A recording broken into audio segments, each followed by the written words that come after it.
नमस्कार, मैं आस्था पांडे और आप देख रहे हैं न्यूज़ भारत। रुक करेंगे मध्य प्रदेश बुलेटिन की ओर।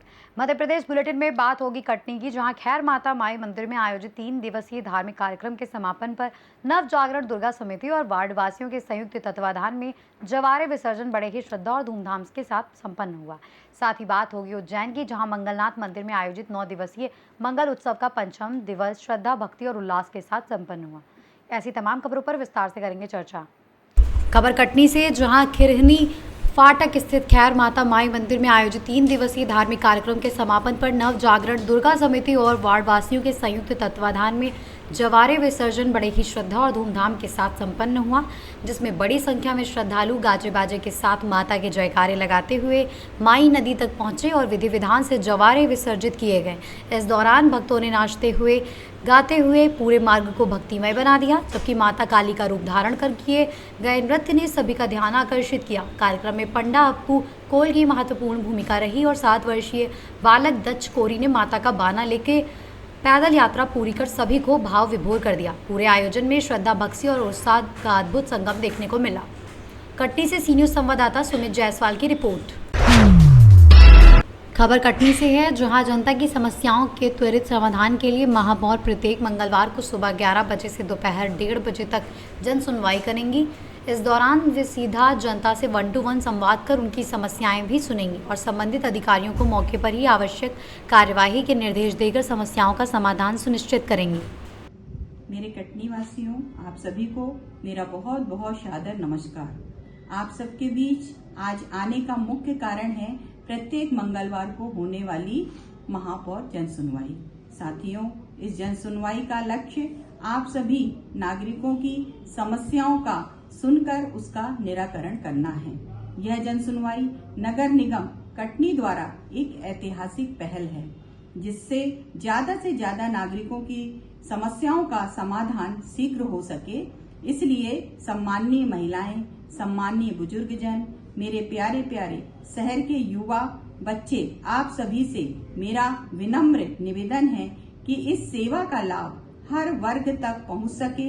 इसके लिए जन सुनवाई के बारे में अपने अपने गली मोहल्ले, अपने मित्रों सहित रिश्तेदारों तक इस बात को अवश्य पहुंचाएं, ताकि ज्यादा से ज्यादा नागरिक इस जन सुनवाई में लाभान्वित हो सके। इस नेक कार्य में हमारे सहभागी बने और ज्यादा से ज्यादा लोगों की मदद करें। तो आइए हर मंगलवार की तरह कल भी सुबह 11 बजे से 1:30 बजे तक महापौर जन सुनवाई के दौरान मिलते हैं और ज्यादा से ज्यादा नागरिक जनों की समस्याओं का समाधान सुनिश्चित करते हैं। बहुत बहुत धन्यवाद। कटनी से सी न्यूज़ संवाददाता सुमित जायसवाल की रिपोर्ट। खबर झाबुआ से, जहां जिले के पेटलावद में एग्रो इनपुट डीलर्स एसोसिएशन के आह्वान पर खाद, बीज और कीटनाशक विक्रेताओं ने 1 दिवसीय सांकेतिक हड़ताल करते हुए अपनी दुकानें बंद रखी और पुराना बस स्टैंड पर एकत्र होकर विरोध प्रदर्शन किया।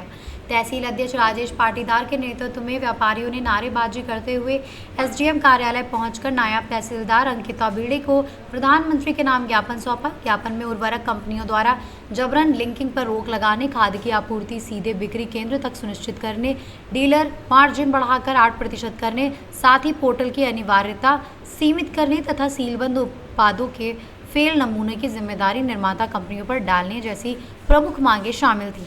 वहीं व्यापारियों ने चेतावनी दी कि यदि उनकी समस्याओं का जल्द समाधान नहीं किया गया तो आंदोलन को और भी तेज किया जाएगा। तो कृषि आदान व्यवसाय में जो समस्या आ रही है उसको लेके पूरे देशव्यापी हड़ताल है और उसके लेकर ये आज हमने आवेदन दिया है। इसमें जो मुख्य समस्या है, एक तो जो फर्टिलाइजर में ई टोकन मध्य प्रदेश शासन ने जो कंपलसरी किया है उसमें बहुत समस्या आ रही है और व्यापारी से ज़्यादा समस्या उसमें किसानों को आ रही है, क्योंकि ज़मीनें अभी रजिस्टर्ड नहीं है एग्री स्टेक पे। किसानों को उनकी आवश्यकता के अनुसार खाली 25 से 30% उर्वरक की उसमें आपूर्ति हो पा रही है, बाकी 75% किसान व्यवस्था कैसे करेगा। और वो ई टोकन जनरेट करना भी बहुत मुश्किल हो गया। उसमें अगर जैसे वो एसएसपी लेता है तो उसको डीएपी की पात्रता नहीं होती है और खाली उसकी आवश्यकता के अनुसार सिर्फ 25% उसको उर्वरक उपलब्ध हो पा रहा है। और एक एक टोकन बनाने के लिए किसान 8-8, 10-10 बार चक्कर लगा रहा है, उसको यही नहीं पता टोकन का बनेगा, उसको बनाना टोकन आ ही नहीं रहा, तो बहुत किसान बहुत परेशान हो गया। क्या नाम है आपका? मेरा स्वप्निल भंडारी, विमलचंद राजमल जैन पेटलावत से। मैं बार बार यही कहता हूँ कि जो हम बीज और दवाई बेचते हैं वो लूज तो बेचते नहीं है। और लूज बेचने के बाद बार बार ये जो डिपार्टमेंट वाले हमारे को दोषी ठहराते हैं और हमारा लाइसेंस निरस्त करते हैं, जबकि हमारे को तो जो पैकिंग कंपनी से आती उसी पैकिंग में हम बेचते हैं, कोई लूज तो बेचते नहीं है। और जो भी जवाबदारी हो वो कंपनी की हो, न कि डीलर की हो और न किसी विक्रेता की हो। क्या नाम है आपका? सुरेंद्र भंडारी, पृथ्वी कृषि सेवा केंद्र पेटलावा। कंपनी की जबरदस्ती टेकिंग, उर्वरक के साथ जबरदस्ती ऐसा अन्य उत्पादन जो कंपनी अपने लाभ के लिए व्यापारी और किसान को नुकसान पहुंचा रहा है। तो हमारी ये विशेष मांग है कि टेकिंग व्यवस्था बंद की जाए। दूसरी क्या है कि उर्वरक जो है अभी एक से दिया जाता है, बहुत सारा कंपनी का ऐसा है जो एक से दिया जाता है, रेक पॉइंट से दिया जाता है। उसको वहां से यहाँ तक लाना, गोदाम तक लाना, दुकान तक लाना, व्यापारी को कम से कम तो भी 25 से 30 रुपये बोरी पड़ता है उसका फ्रेट और हेमाली, तो वो भी अतिरिक्त बाहर किसान पे पड़ता है। क्या नाम? राकेश कुमार बम्बोरी, सारंगी। झाबुआ से सी न्यूज़ संवाददाता विनोद शर्मा की रिपोर्ट। खबर टीकमगढ़ से, जहां गौ सम्मान आह्वान अभियान के तहत साधु संतों और गौ सेवकों ने रैली निकालकर कलेक्ट्रेट कार्यालय पहुंचकर प्रधानमंत्री के नाम ज्ञापन सौंपा, जिसमें देश में गौवध पर पूर्ण प्रतिबंध लगाने की मांग की गई। इस दौरान तहसीलदार सत्येंद्र सिंह गुज्जर को भी सौंपे गए 6 सूत्रीय ज्ञापन में गौवधशालाओं के लाइसेंस रद्द करने, गौ तस्करी और गौवध को गैर जमानती अपराध घोषित करने, दोषियों पर कठोर कार्रवाई तथा उनकी संपत्ति कुर्क करने जैसे प्रावधान शामिल थे। साथ ही देशी गोवंश को राष्ट्रमाता या राष्ट्र आराध्य या संवैधानिक दर्जा देने और केंद्र सरकार से केंद्रीय गौ सेवा एवं संरक्षण अधिनियम लागू करने की मांग भी की गई। इसके अलावा राष्ट्रीय राजमार्गों पर गोवाहिनी एम्बुलेंस और ट्रामा सेंटर स्थापित करने की भी अपील की गई, जिससे घायल गोवंश को तुरंत उपचार मिल सके। का विषय है कि आज हम सब सनातनी गाय माता के लिए इस तरह पद यात्रा की और ऑफिस में ज्ञापन सौंपा है। और मैं यही चाहूँगी कि गाय माता अगर है तो भारत है, तो देश है तो धरती है। इसलिए गाय माता की रक्षा और उनकी सेवा केवल कागजों में या सिर्फ दिखावे के गौ आश्रम खोलने से कुछ नहीं हो सकता है। जब तक पर्टिकुलर उसके लिए कोई सख्त कानून ना बने, गवर्नमेंट, हमारा प्रशासन जब तक हस्तक्षेप ना करेगा, ना उनके हित के लिए कुछ नहीं करेगा, तो सिर्फ ऐसे कहने से गाय रक्षा नहीं हो सकती है। इसलिए सबसे बड़ी बात यह है कि इस हमारे गौ माता के लिए सख्त से सख्त कानून बनाया जाए। टीकमगढ़ से सी न्यूज़ संवाददाता अवधेश शुक्ला की रिपोर्ट। खबर उज्जैन से है, जहां स्थित विश्व प्रसिद्ध मंगलनाथ मंदिर में आयोजित 9 दिवसीय मंगल उत्सव का 5वां दिवस श्रद्धा, भक्ति और उल्लास के साथ संपन्न हुआ, जिसमें विशेष रूप से मंगल भात पूजन एवं हवन अनुष्ठान का आयोजन किया गया। पंडित महेश ने जानकारी देते हुए बताया कि इस अवसर पर यजमान मोहित एवं अमित शाह द्वारा विधि विधान से पूजन अर्चन कर हवन में सहभागिता की गई, जिससे पूरा मंदिर परिसर मंत्रोच्चारण और भक्तिभाव से गूंज उठा। आगामी दिनों में भी इसी तरह विविध धार्मिक कार्यक्रमों की आयोजन की संभावना है। देखिए, ये जो प्रतिवर्षानुसार भगवान महामंगल के प्रांगण में जो प्रतिवर्षानुसार यज्ञ और मंगल महोत्सव हम कर रहे हैं, इसमें इसका आज 5वां दिवस है।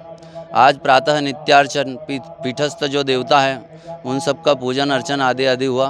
उसके पश्चात कुंड अग्नि पूजन के बाद में हवन स्वाहाकार नित्य चल रही है। और यहाँ पर रुद्र की विशेष स्वाहाकार, भगवान मंगल भी रुद्र के ही अवतार हैं, तो इसीलिए भगवान रुद्र की शांति से मंगल की शांति है। और मंगल का विशेष जो प्रभाव है कुछ लोगों के ऊपर, जो उनके नाना प्रकार के विवाह, बिजनेस या कोई नौकरी पेशे आदि में जिनको तकलीफ़ें आ रही है, जो कष्ट में हैं, वो इसमें भाग लेकर के अपने जीवन को कृतार्थ कर सकते हैं और जो सामने समस्या खड़ी है उससे निजात पा सकते हैं। भगवान महामंगल 21 प्रकार के, कई प्रकार के, इससे भी बढ़ कर के 21 तो हम लोगों ने एक कर रखा है। कई प्रकार के ऐसे दोष है जिसका निवारण करते हैं, कई प्रकार की ऐसी समस्याएं जिसका निवारण करते हैं भूमिपुत्र महामंगल। तो ये मंगल महोत्सव के अंतर्गत आज 5वां दिन है और आज के यजमान जो है कश्यप गोत्र के मोहित जी कंबोज साहब और अमित शाह जी, ये यजमान आज के 5वें दिवस के हैं। और आज सभी विद्वानों के द्वारा प्रातः नित्यार्चन, भगवान का जो पीठस्थ देवता जिनका आवाहन किया है उन सब का पूजन, प्लस रुद्र की स्वाहाकार से हवन हो रहा है जो मंगल की शांति में विशेष सहायक है, क्योंकि मंगल में भगवान रुद्र के ही अवतार हैं, इसीलिए रुद्र की शांति से मंगल की शांति संभव है। और ज़्यादा से ज़्यादा लोग इस कर्म में अपना सहयोग भी करें, और सहयोग से अर्थ ये है कि आप अपना ही सहयोग कर रहे हैं, इसके अंदर आप यदि भाग लेते हैं तो आप अपने आप का ही सहयोग कर रहे हैं। कई प्रकार की ऐसी समस्याएं हैं जिसका इस अनुष्ठान से निवारण है, इस यज्ञ से। उज्जैन से सी न्यूज़ संवाददाता यशपाल दीक्षित की रिपोर्ट। फिलहाल इस बुलेटिन में बस इतना ही। बाकी देश और दुनिया की तमाम बड़ी खबरों के लिए बने रहिए सी न्यूज़ भारत के साथ।